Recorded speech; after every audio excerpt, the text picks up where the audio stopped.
Okay, an emergency video here for an emergency situation.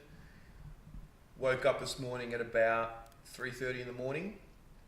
I just woken up randomly, checked my phone, all was good, and then went back to sleep. Woke up again at about 6:30, quarter to 7, and learnt about the news of Sam Docherty. Bitterly disappointing news for him. Obviously, we're coming out of the darkness. It was a shocking year in 2018. It's interesting because when you listen to interviews and you watch footage, the club, the players, the staff, the coaches, they're already talking about 2018 as if it was last year. So very much removed from the situation. And, I just feel horrible for Sam Docherty. It's a massive blow, any way you put it. I mean, those within the club, that work within the club, obviously are going to be very optimistic and positive, and we're going to need to move on from it at some stage. But yeah, I just wanted to talk a little bit about what happens from here. What do we do? I think we are better placed than what we were last year to deal with something like this. But having said that, you're never really in a position to deal with a knee injury like this to your, second or third best player, however you want to put it. And for me, the first thing I think of is, he's at least 2 or 3 years away from playing his best footy. He's got to come back and do all his rehab. That'll take, let's say, 12 months. Then he's got to start playing footy for a season. And, once you're 2 years removed from the game changes and speeds up so much. So he's going to have to adjust to that. And then I think the following year after he's played a full season is when he can really start dominating games again. I mean, I don't want to put a limit on him and what he can do, but that's just the reality of what history tells us. I think if you look at Jager O'Meara, for example, he had a pretty good year this year, a little bit up and down with his body, but I think next year he's going to be absolutely fantastic. So he's had basically 2 years out of the game as well. So, there's that. There's the whole, Jacob Wiedering, Marchbank, Plowman, they're all guys that rely on Docherty to lead, and they follow. And that's okay. That's just the nature of where they're at in their careers. So we obviously need a spike in form from, we need one of them to really break out in 2019.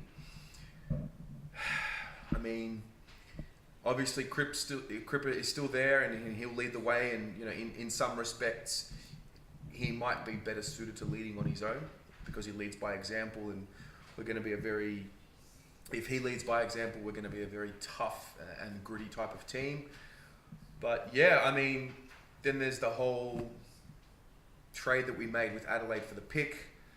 All of a sudden, the outlook for what we can do next year is a little bit more bleak. How many wins is Sam Docherty worth for us? I think he's probably, it's hard to say, but I think there are going to be games, let's say we lose 3 games next year by less than 2 goals. I think those are the types of games that we're going to turn around and say, well, gee, if Sam Docherty was there, we wouldn't have made that mistake in the third quarter and things like that. So I think he's probably worth, let's say, 2 wins, maybe 3. It's just cruel. It's so cruel. And the reality of it all is it's minor in the scheme of the rest of the world, but we live and breathe the Blues, and we live and breathe footy, and we love it so much. So when something like this happens, it really flattens you. And so yeah, I think it's a big year for Marchbank, Wiedering and Plowman. One of them has to really step it up, and across the board we need everybody to chip in as we did last year. Obviously we lose Docherty and Gibbs last year, and we had these like young draftees, and we expected them to break out this year, and that was probably a little unrealistic. And so next year we need that. We do have depth in our defence. Nick Newman's in the squad now, and and there is that element to it. So we do have to move on there. I think we're going to be okay. We're not going to be horrible in defence. But yeah, there's big years coming up for a lot more people now. Matt Kennedy needs a big year. I don't want to put any pressure on Will Setterfield because he's coming off a knee. He needs a season, or he needs at least half a season to get back up to the speed of things. And he hasn't played a lot of footy as it is. So there's that element. Then you've got, Mark Murphy, relinquished from the captaincy. he needs to step up. He needs to become a really good player next year, because I was looking at Sam Docherty coming back in 2019, and I was thinking, well, you know what, if he can come back to his best form and Cripps can play at his best, that's a really good team as it is right there. So we need that next star, non-negotiable, if we're going to do anything like we thought we would in 2019. Whether it comes from a McGovern or a Murphy, I'm not sure, or a Zach Fisher. So I'm very interested to see how it plays out. Tell me a little bit about what you think. Who is the? I know he's unreplaceable, but who is the player that can step into Docherty's role and perform that role off half back for us? And who you think it is? Is it Daisy Thomas? Is it Hugh Goddard? What can we do? And I'd love to hear your thoughts.